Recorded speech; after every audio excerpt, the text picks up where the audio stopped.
June 11 ബുധനാഴ്ച. മത്തായി 5:17 മുതൽ 19 വരെ വാക്യങ്ങൾ. ഇന്ന് തിരുസഭ വിശുദ്ധ ബർണ്ണബാസിൻ്റെ തിരുനാൾ ആഘോഷിക്കുന്നു. അദ്ദേഹത്തിൻ്റെ യഥാർത്ഥ പേര് ജോസഫ് എന്നായിരുന്നു. ഗ്രീക്കിൽ ബർണ്ണബാസ് എന്ന പേരിൻ്റെ അർത്ഥം ആശ്വാസപുത്രൻ അല്ലെങ്കിൽ പ്രോത്സാഹനപുത്രൻ എന്നാണ്.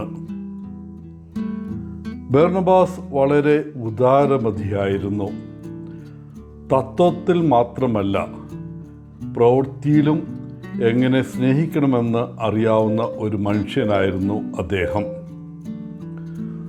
സുവിശേഷ മൂല്യങ്ങൾക്കനുസൃതമായി ജീവിച്ചു. അദ്ദേഹത്തിൻ്റെ നീതിബോധം അദ്ദേഹത്തിൻ്റെ കാലത്തെ ശാസ്ത്രിമാരുടെയും ഫരിസേയരുടെയും നീതിയെ മറികടന്നു. ഇന്നത്തെ ആദ്യത്തെ വായന അദ്ദേഹത്തെ വിശേഷിപ്പിക്കുന്നത് പരിശുദ്ധാത്മാവിനാലും വിശ്വാസാലും നിറഞ്ഞ ഒരു നല്ല മനുഷ്യൻ എന്നാണ്. പാരമ്പര്യം പറയുന്നത് പോലെ ക്രിസ്തു സുവിശേഷ പ്രസംഗത്തിനായി അയച്ച 72 ശിഷ്യന്മാരിൽ ഒരാളായിരിക്കാം അദ്ദേഹം. ദൗത്യങ്ങൾക്കായുള്ള അദ്ദേഹത്തിൻ്റെ ലഭ്യതയും മനോഭാവവും മികച്ചതായിരുന്നു. ഇന്നത്തെ ഒന്നാമത്തെ വായനയിൽ സൂചിപ്പിച്ചതുപോലെ അന്ത്യോക്യയിൽ വലിയൊരു വിശ്വാസം സംരക്ഷിക്കുന്ന വിഭാഗം കർത്താവിലേക്ക് പരിവർത്തനം ചെയ്യപ്പെടുകയും എന്ന് കേട്ടപ്പോൾ ജെറുസലമിലെ സഭ അവരെ ഏകോപിപ്പിക്കാനും പഠിപ്പിക്കാനും ബർണ്ണബാസിനെ അങ്ങോട്ടയച്ചു. അന്ത്യോക്യയിലെത്തിയപ്പോൾ വലിയൊരു ജനക്കൂട്ടത്തെ കണ്ട ബർണ്ണബാസ് പൗലോസിനെ അന്വേഷിക്കാൻ താർസസിലേക്ക് പോയി. അവനെ കണ്ടെത്തിയപ്പോൾ അവനെ അന്ത്യോക്യയിലേക്ക് കൊണ്ടുവന്ന് പറയപ്പെടുന്നു. ഒരു വർഷം മുഴുവൻ അവർ ആ വിശ്വാസ സമൂഹത്തിനിടയിൽ താമസിക്കുകയും ധാരാളം ആളുകളെ ഉപദേശിക്കുകയും ചെയ്തു. ക്രിസ്തു ശിഷ്യന്മാരെ ആദ്യമായി ക്രിസ്ത്യാനികൾ എന്ന് വിളിച്ചത് അന്ത്യോക്യയിലാണ്.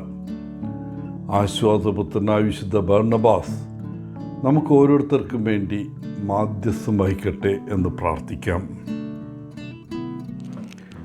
ഇന്നത്തെ സുവിശേഷം ആരംഭിക്കുന്നത് നിയമം നിർത്തലാക്കുകയോ പ്രവാചകന്മാർ പ്രഖ്യാപിക്കുകയും പഠിപ്പിക്കുകയും ചെയ്തതിന് വിമർശിക്കുകയല്ല തൻ്റെ ഉദ്ദേശ്യമെന്ന് യേശു ശിഷ്യന്മാരോട് പറഞ്ഞുകൊണ്ടാണ്.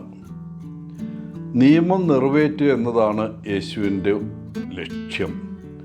കൽപ്പനകൾ പാലിക്കേണ്ടത് അത്യാവശ്യമാണെന്നും യേശു ഊന്നി പറയുന്നു. എന്നിരുന്നാലും ഫരിസേയരുടെ ദൃഷ്ടിയിൽ യേശു പലപ്പോഴും യഹൂദ നിയമം ലംഘിക്കുന്നവനായിരുന്നു. നിയമം പാലിക്കാത്തതിന് അവർ അവനെ വിമർശിച്ചു. കുറഞ്ഞത് അവർ വിശ്വസിച്ചിരുന്നത് പോലെ നിയമം അനുസരിക്കണമെന്ന് അവർ കരുതി. ഫരിസേയർ കരുതിയതുപോലെ യേശു നിയമം പാലിച്ചില്ല. ഫരിസേയർ നിയമത്തിൻ്റെ അക്ഷരങ്ങൾ അനുസരിച്ചാണ് ജീവിച്ചത്. എന്നാൽ യേശു വ്യത്യസ്തമായൊരു നിയമമാണ് അനുസരിച്ചത്, സ്നേഹത്തിൻ്റെ നിയമം. മിക്ക യഹൂദ ആചാരങ്ങളും നിയമങ്ങളും യേശു പിന്തുടർന്നു.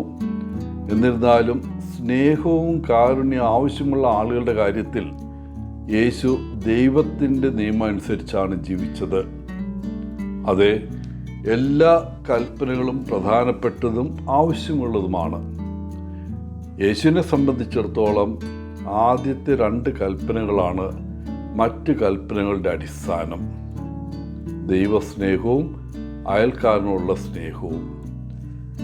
എല്ലാറ്റിനുപരിയായിട്ട് സ്നേഹം വരണം.